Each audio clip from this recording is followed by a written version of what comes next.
I'm Leon Lovelace, and this is Unstoppable Force. Now, I need your help. I need you to go to my PayPal link. I'm going to put a link in the description box below. I'm going to also throw it here on the screen.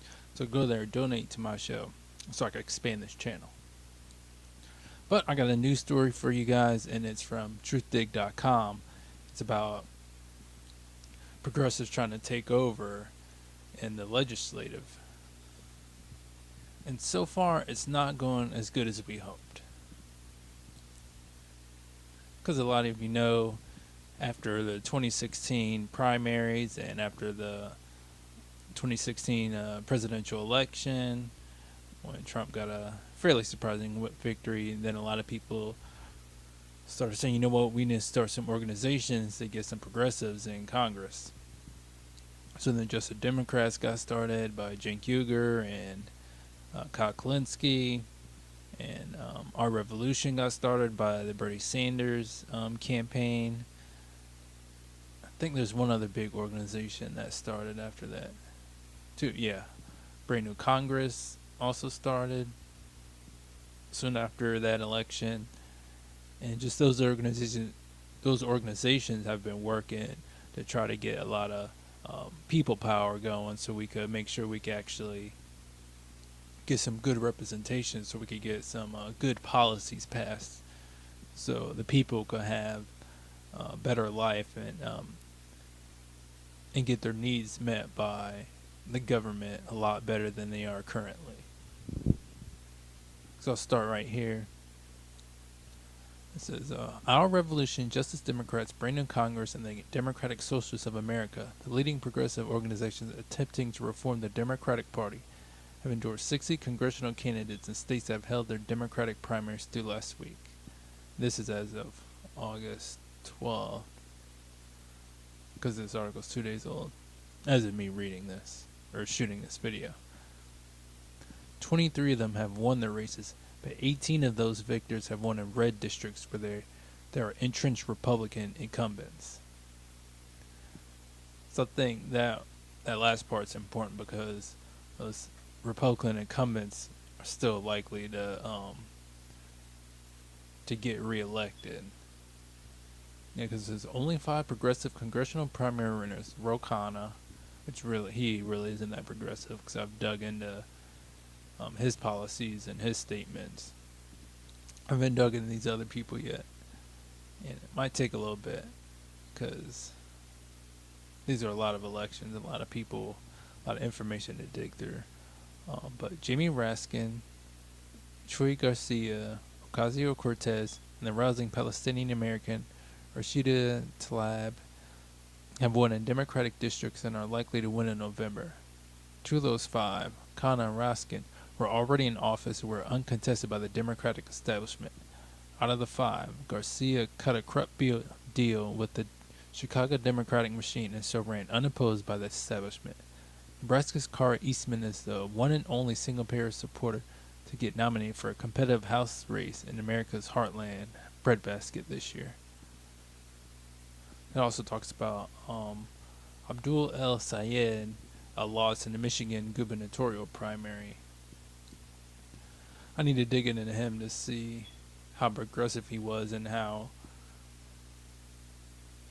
much he was going to actually really fix a lot of the corruption that's been going on in Michigan, especially with the Flint water crisis that's going on.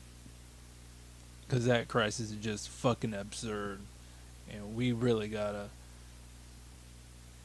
put in a lot of work to really make sure all those fucking corrupt politicians that try to poison all those Flint residents get arrested for all that shit. Because you could really talk about they're just really trying to commit a genocide and just kill a shitload of poor people, and especially poor black people that live in Flint, Michigan.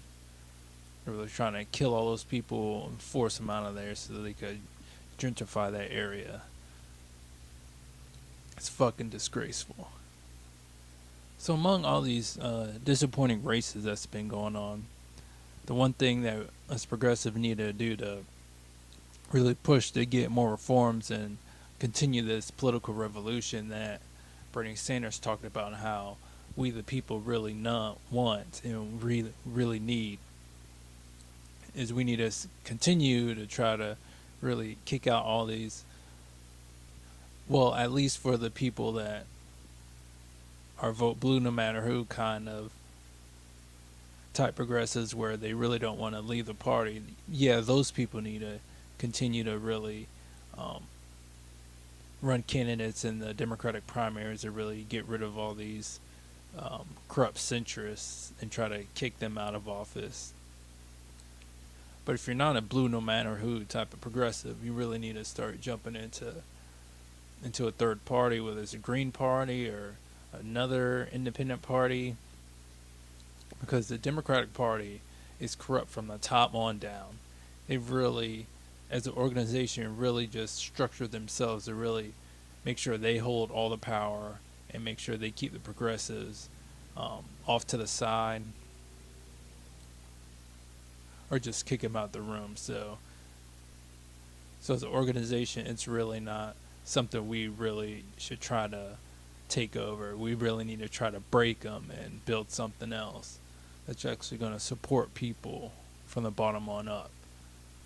So I forget the gentleman that was part of the Bernie Sanders campaign. He's running the People's Party, or he's trying to start the People's Party.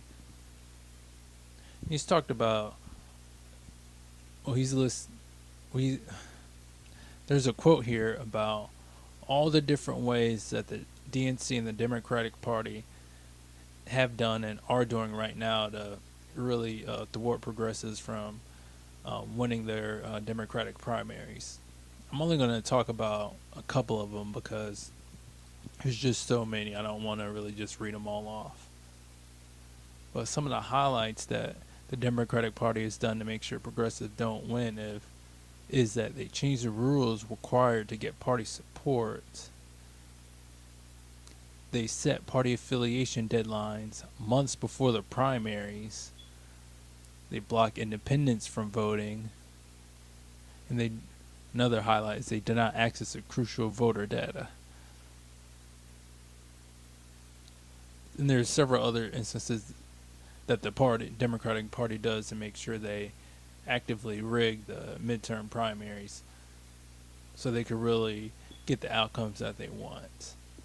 Then I've watched Lauren Steiner's her news show, and she's talked quite a bit about how we the people need to really start working towards just attacking issues and forcing our local, especially in the local political level, we need to force our local politicians to really push and pass certain policies that we the people want in our local areas. Because whether it's a progressive, whether it's a Democrat or Republican, a lot of times that politician's not going to want to pass some of the policies that are really important for some of the locals in that area. So sometimes you just have to push policies to make sure what the people want get passed, period. Because it's not just the national level politicians that are corrupt, but it's also state and local level politicians that are getting bought off by big money interests. A lot of us like to just talk about national politics because that's a sexy topic to really discuss, but that's one thing I'm also going to try to talk on some more is some at least local or regional type political issues that are going on, especially in North Carolina because that's where I live. Alright, so if you like my news show, just make sure you like, subscribe, just tell your friends and neighbors, and I'll catch you in the next one.